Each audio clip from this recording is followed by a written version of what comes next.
बोलो सत्यनारायण भगवान की जय। नमस्कार दोस्तों, स्वागत है आप सभी का मेरे YouTube चैनल आर के भक्ति ज्ञान में। भक्तों, आज की वीडियो में हम आपको सत्यनारायण भगवान की व्रत कथा सुनाएंगे। सभी भक्तजन हमारी कथा को श्रद्धा और प्रसन्नचित्त मन से सुने, क्योंकि सत्यनारायण भगवान हमारी सभी मनोकामनाएं पूरी करते हैं। तो आइए भक्तों, हम अपनी कथा को प्रारंभ करते हैं। उससे पहले जो वक्त हमारी वीडियो पर नए आए हैं, जिन्होंने अभी तक हमारे चैनल को सब्सक्राइब नहीं किया है, वो हमारे चैनल को सब्सक्राइब करें, वीडियो को लाइक करें और कमेंट में सत्यनारायण भगवान की जय अवश्य लिखें। बोलो सत्यनारायण भगवान की जय।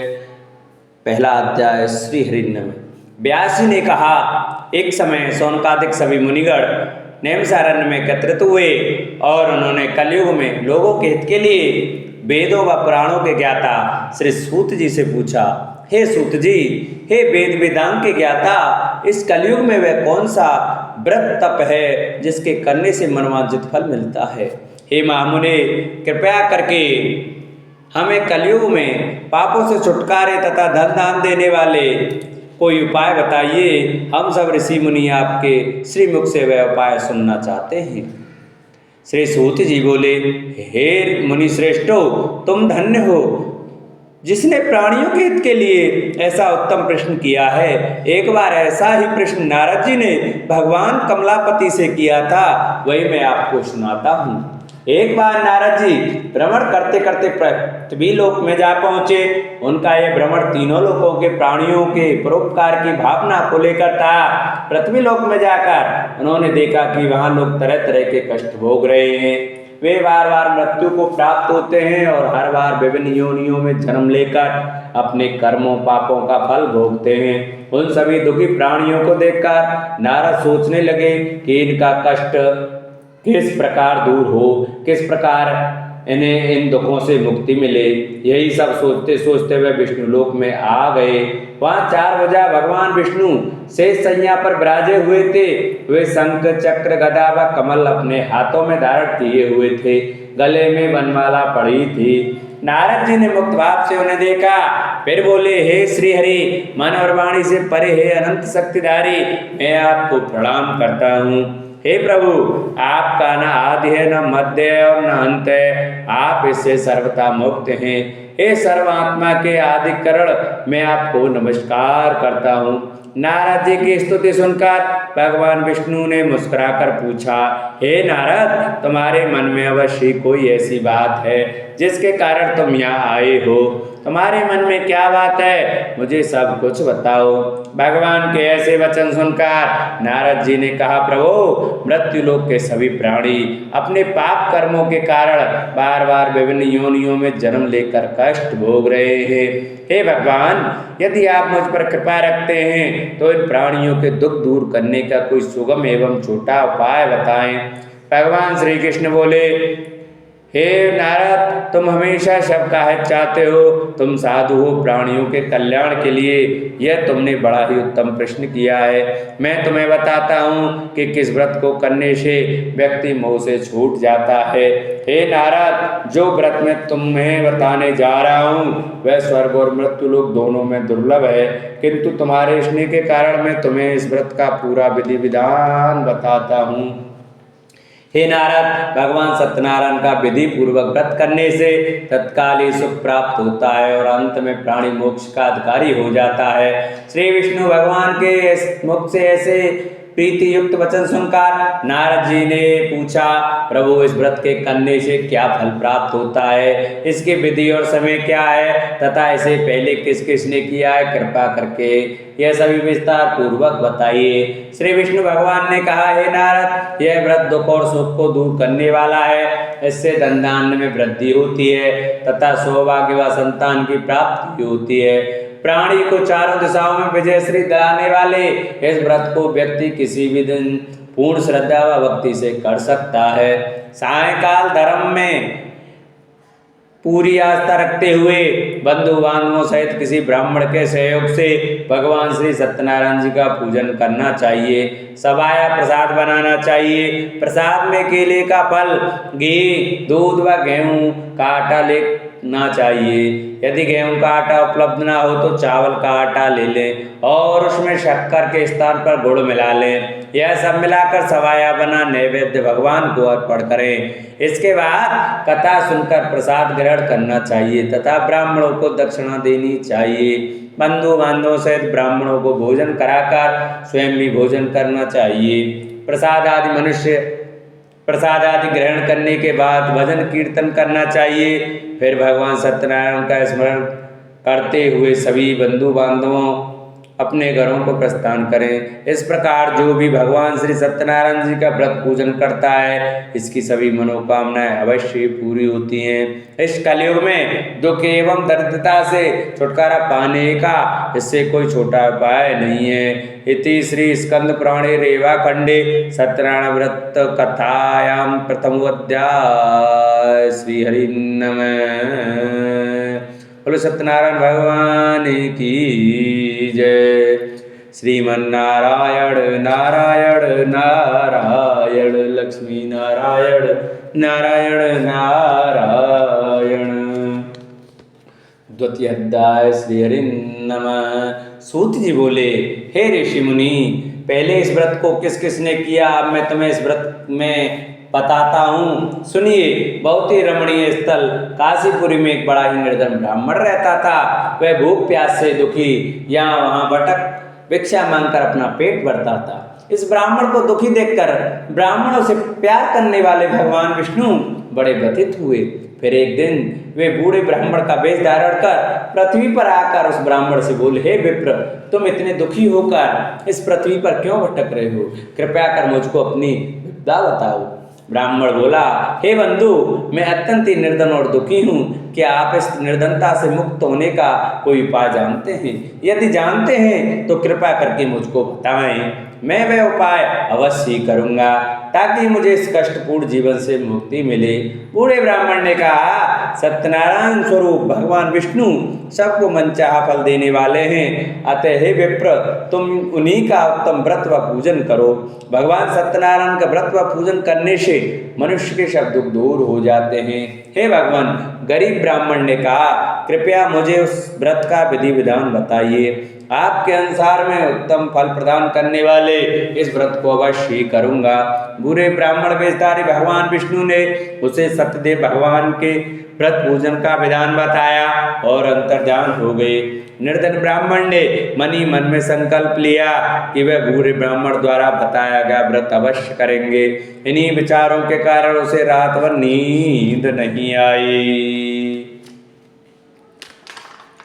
दूसरे दिन वह संकल्प के साथ भिक्षाटन के लिए निकला कि आज जो कुछ भी भिक्षा में मिलेगा उससे मैं सत्यनारायण जी का व्रत पूजन करूंगा। उस दिन उसे भिक्षा में काफी द्रव्य प्राप्त हुआ। उसी से ब्राह्मण ने अपने बंधु बांधवों सहित श्री सत्यनारायण भगवान का व्रत किया।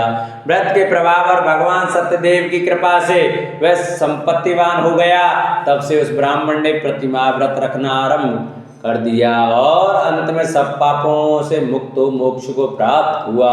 हे विप्रो, इस प्रकार पृथ्वी पर जो कोई भी श्रद्धा पूर्वक इस व्रत को करेगा उसके सभी दुख दूर होंगे। श्रीमन नारायण जी ने यही वचन नारद जी से कहे थे।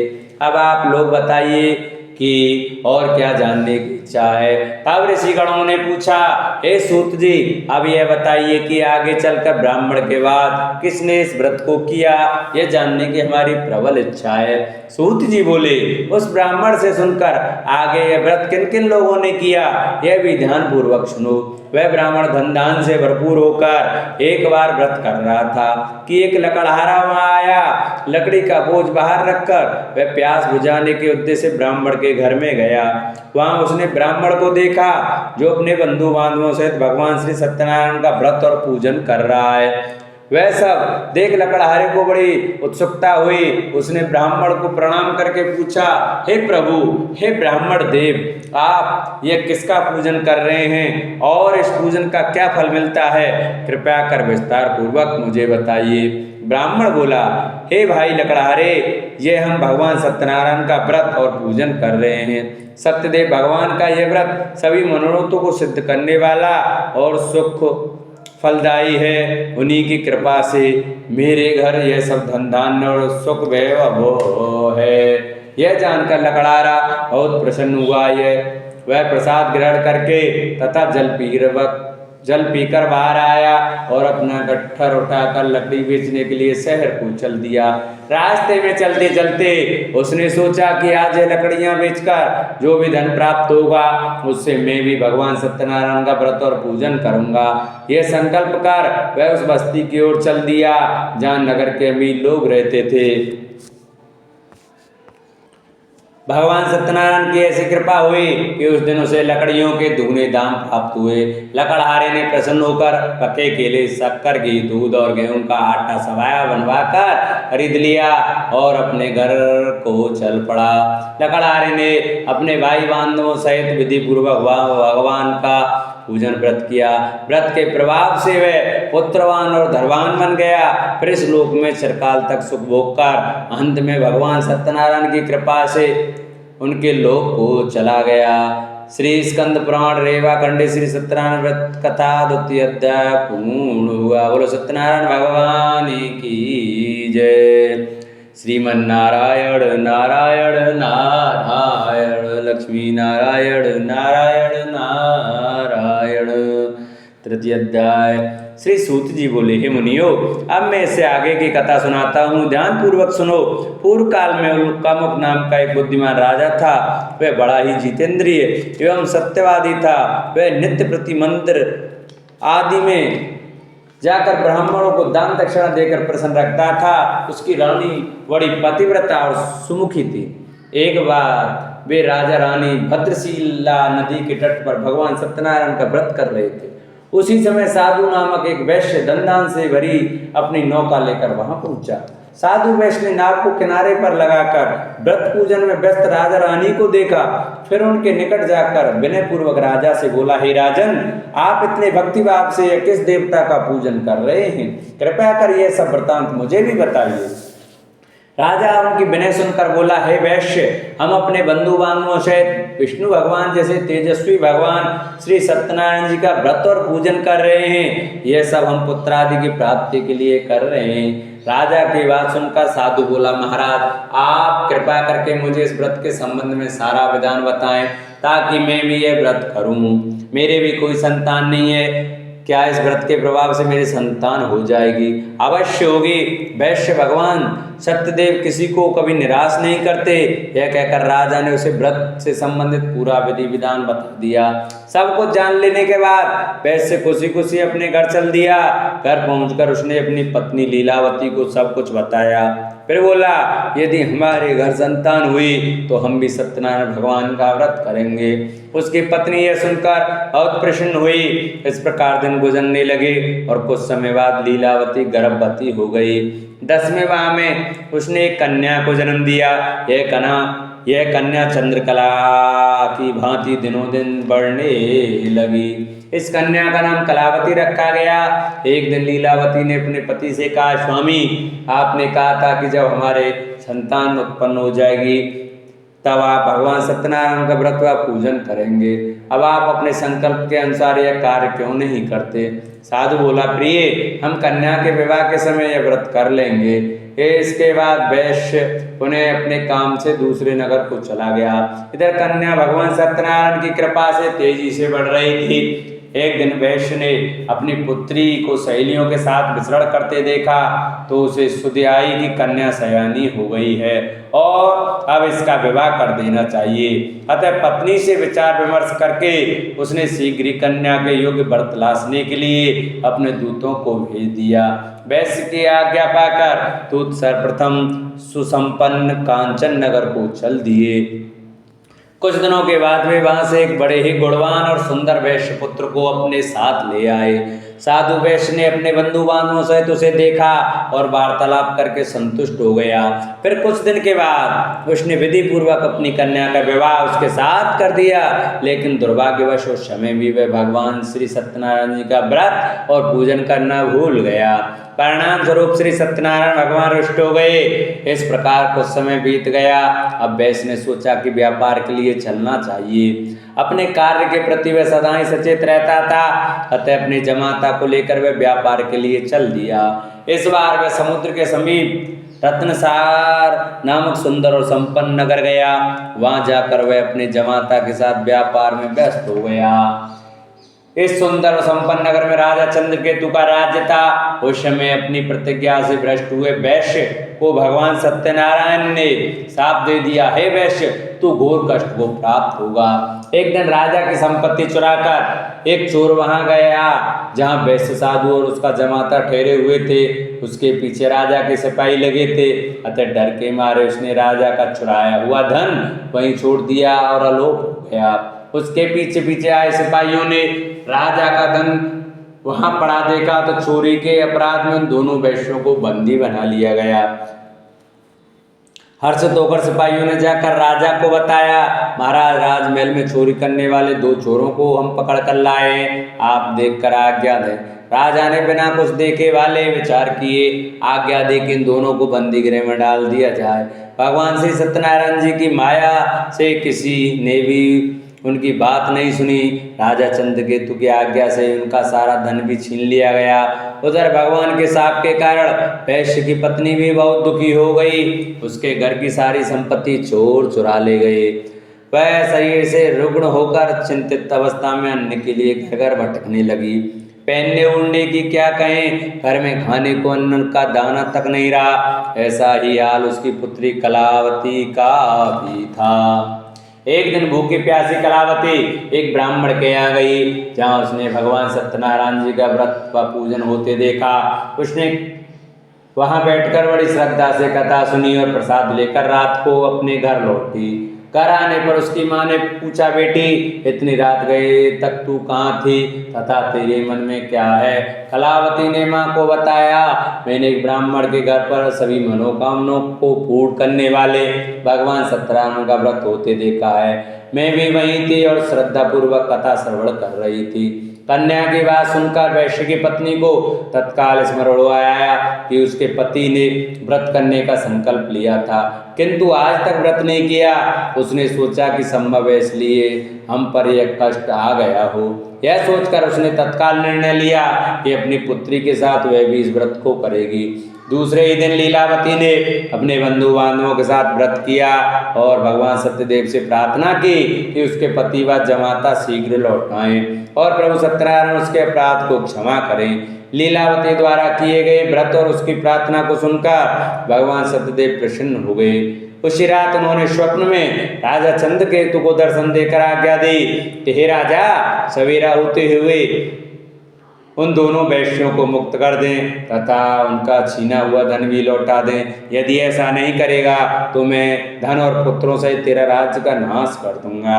इतना कहकर भगवान अंतर्ध्यान हो गए। सुबह राजा की आंख खुली तो उसने सभी सभासदों को अपने स्वप्न के विषय में बताया। फिर आदेश दिया कि चोरी के अपराध में बंदी उन वैश्यों को तत्काल छोड़ दिया जाए और हमारे समक्ष लाया जाए। सिपाही आदर सहित उन दोनों को राजा के समक्ष ले आए। दोनों ने नम्रता से राजा को नमस्कार किया। वे डर रहे थे कि राजा ना जाने अब क्या आज्ञा दे दें, लेकिन उन्हें देखकर बड़े ही आदर भाव से राजा ने कहा, भगवान ने आपको कष्ट दिया है किंतु अब डरने की कोई बात नहीं है। यह कहकर राजा ने बेड़ियां कटवाकर उनकी हजामत वगैरह बनवाई और गहने वस्त्रों से उन्हें अलंकृत कर उनकी प्रशंसा की। उनका जो धन छीना था उससे दोगुना धन देकर उन्हें विदा किया। दोनों ने राजा को प्रणाम किया तथा धन लेकर खुशी खुशी अपने घर को चल दिए। इति श्री स्कंद पुराणे श्री रेवा खंडे श्री सत्यनारायण व्रत का 3य अध्याय पूर्ण हुआ। बोलो सत्यनारायण भगवान की जय। श्रीमन्नारायण नारायण नारायण लक्ष्मी नारायण नारायण नारायण। 4th अध्याय। श्री सूत जी बोले, इस प्रकार साधु नमक वैश्य मंगल स्मरण करके और ब्राह्मणों को दक्षिणा आदि देकर अपने घर चल दिया। अभी वह कुछ ही दूर चला था कि भगवान सत्यनारायण ने साधु वैश्य की मनोवृत्ति जानने के उद्देश्य से डंडी का वेश धारण कर उससे पूछा कि हे वैश्य, तेरी नाम में क्या है? धन के मद में चूर वैश्य ने कहा, हे डंडी स्वामी, क्या तुम्हें मुद्रा चाहिए? मेरी नाम में तो बेल पत्र भरे हैं। वैश्य के ऐसे निष्ठुर वचन सुनकर डंडी वेशधारी भगवान सत्यनारायण का, हे वैश्य, तुम्हारा कहना सत्य हो। इतना कह डंडी वैश्य के पास से हटकर कुछ दूर समुद्र के किनारे जाकर बैठ गए। डंडी के जाने के बाद साधु ने महसूस किया कि नाव काफी हल्की हो गई है और कुछ फूली हुई लग रही है। वह बहुत चकित हुआ और कपड़ा हटाकर देखा। धन के स्थान पर बेलपत्र देखकर उसे मूर्छा आ गई। उसके जमाता ने उसे संभाला और जल आदि छिड़क कर होश में लाया। होश में आने पर वह अपने धन के लिए विलाप करने लगा। तब उनके दामाद ने कहा, इस प्रकार शोक क्या करते हैं, यह सब डंडी स्वामी का शाप है। वह डंडी सर्व समर्थ हैं, इसमें संशय नहीं है। उनकी शरण में चलिए, वहां जाने पर ही मनोवांछित फल मिलेगा। दामाद का कहना मानकर वैश्य डंडी स्वामी की शरण में गया और प्रणाम कर आदर पूर्वक बोला, हे प्रभु, मैंने जो कुछ भी आपसे कहा था उसके लिए मुझे क्षमा करते हैं। ऐसा कहते समय वह महाशोक से व्याकुल हो उठा। वैश्य को रोते देखकर डंडी स्वामी ने कहा, रो मत, सुनो साधु, तुम मेरी पूजा से विमुख हुए हो। हे कुबुद्धि, इसलिए मेरी आज्ञा से ही तू बार बार दुख भोग रहा है। अब वैश्य को सारी बात समझ में आ गई। वह विनती करते हुए बोला, हे प्रभु, आपकी माया को तो ब्रह्मादि नहीं समझ सके, फिर मैं भला आपकी लीला कैसे समझ सकता हूँ। ब्रह्मादि भी आपकी अद्भुत रूप से व गुणों को नहीं जानते। हे प्रभु, मुझ पर प्रसन्न हो। मैं माया से भ्रमित मूढ़ बुद्धि आपको कैसे पहचान सकता हूँ। मैं अपनी सामर्थ्य अनुसार आपकी पूजा करूँगा, कृपया प्रसन्न हो। हे प्रभु, मेरा धन जैसा पहले था वैसा ही कर दें। मैं आपकी शरण में हूँ, मेरी रक्षा करें। वैश्य के ऐसे भक्ति युक्त वचनों को सुनकर भगवान सत्यनारायण प्रसन्न हुए और वैश्य को मन चाहा वर देकर अंतर्ध्यान हो गए। तब वैश्य अपनी नाव पर आया तो उसने उसे धन से भरी पाया। वह बोला, भगवान सत्यदेव की कृपा से मेरी मनोकामना पूर्ण हुई है। फिर उसने अपने जमात और साथियों से भगवान सत्यनारायण की पूजा की। भगवान सत्यदेव की कृपा पाकर साधु बहुत प्रसन्न हुआ। फिर नाव द्वारा अपने देश को चल दिया। अपने नगर के तट पर पहुंचकर उसने एक दूत को अपने घर भेजा। दूत ने साधु वैश्य के घर जाकर बताया कि आपके पति व जमाता सकुशल लौट आए हैं। यह जानकर वैश्य की पत्नी लीलावती अति प्रसन्न हुई। उस समय वे अपनी पुत्री के साथ भगवान सत्यनारायण की कथा व पूजन कर रहे थे।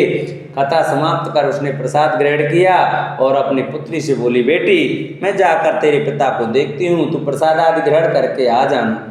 कहकर वह चली गई। कन्या ने काम समाप्त किया और बिना प्रसाद व चरणामृत ग्रहण किए वह भी अपने पति से मिलने को चल दी। प्रसाद ग्रहण न करके वह पति के पास पहुंचे। इस प्रकार प्रसाद का अपमान करते देख भगवान सत्यदेव रुष्ट हो गए। उन्होंने उसके पति तथा धन से भरी नाव को जल में डुबो दिया। यह देखकर कन्या को बड़ा दुख हुआ और वह चक्कर खाकर भूमि पर गिर पड़ी। नाव को डूबते तथा कन्या को मूर्छित देखकर साधु को बड़ा आश्चर्य हुआ। मल्लाह भी अचरज करने लगे। लीलावती बेटी की ऐसी हालत देखकर बड़ी व्याकुल हुई और अपने पति से बोली, हे स्वामी, नाथ सहित जमाता कहाँ और कैसे गायब हो गए? मुझे तो लगता है कि यह अवश्य किसी देवता का कोप है। आखिर भगवान सत्यनारायण की लीला को कौन समझ सका है? यह कहकर वह पुत्री के साथ विलाप करने लगी। उसकी पुत्री ने कहा कि वह भी अपने पति के वियोग में यहीं जल समाधि ले लेगी। यह देखकर वैश्य बहुत दुखी हुआ। उसे समझते देखने लगी कि यह सब भगवान सत्यदेव के कुपित होने के कारण ही हुआ है। पुत्री या पत्नी से अवश्य कोई भूल हुई है। आखिर उनकी माया को कौन समझ सकता है? मैं स्वयं उनकी माया से मोहित हूँ। उसने उन्हें अपने पास बुलाकर अपनी शंका व्यक्त की और बोला, मैं विधि विधान से भगवान सत्यनारायण का पूजन करूँगा, वे मेरी पुत्री को क्षमा करें। इस बार क्षमा से भगवान से क्षमा याचना करने लगा तो भगवान सत्यदेव उस पर प्रसन्न हो गए। तभी भविष्यवाणी हुई, हे साधु, तेरी पुत्री मेरा प्रसाद छोड़कर अपने पति को देखने आई है। इसी कारण इसका पति नौका सहित अदृश्य हो गया है। यदि यह घर जाकर प्रसाद ग्रहण करके आए तो इसका पति से अवश्य ही मिल जाएगा, इसमें कोई संशय नहीं है। वैश्य की पुत्री ने भी यह भविष्यवाणी सुनी। वह तत्काल घर गई और प्रसाद ग्रहण किया। जब कन्या लौट कर आई तो उसका पति सही सलामत वहां उपस्थित था। यह देखकर वह बहुत प्रसन्न हुई और पिता से बोली, हे पिताजी, अब घर को चलिए, अब क्या देर है। हे बेटी, हमें भगवान सत्यदेव का पूजन करना है। कहकर साधु ने सबके साथ मिलकर भगवान सत्यनारायण की कथा व पूजन किया। फिर अपने बांधवों व जमाता सहित घर आ गया। उस दिन के बाद वे प्रत्येक पूर्णिमा संक्रांति को भगवान सत्यनारायण का पूजन करते हुए अनेक सुख भोगता हुआ अंत में भगवान सत्यनारायण के वैकुंठ लोक को चला गया, जो देवताओं के लिए भी दुर्लभ है तथा जहाँ सत्य रज तम तीनों गुण अप्रभावी रहते हैं। श्री स्कंद पुराण के रेवा खंडे की सत्यनारायण भगवान का चतुर्थ अध्याय पूर्ण हुआ। बोलो सत्यनारायण भगवान की जय। श्रीमन नारायण नारायण नारायण लक्ष्मी नारायण नारायण नारायण। 5वां अध्याय। श्री सूत जी ने कहा, हे मुनिगणों सुनो, अब मैं तुम्हें इससे आगे की कथा सुनाता हूँ। तुंगज नामक एक राजा था जो अपनी प्रजा का संतान की भांति पालन करता था, किंतु भगवान सत्यनारायण का प्रसाद न लेने से उसे भी बहुत दुख उठाने पड़े।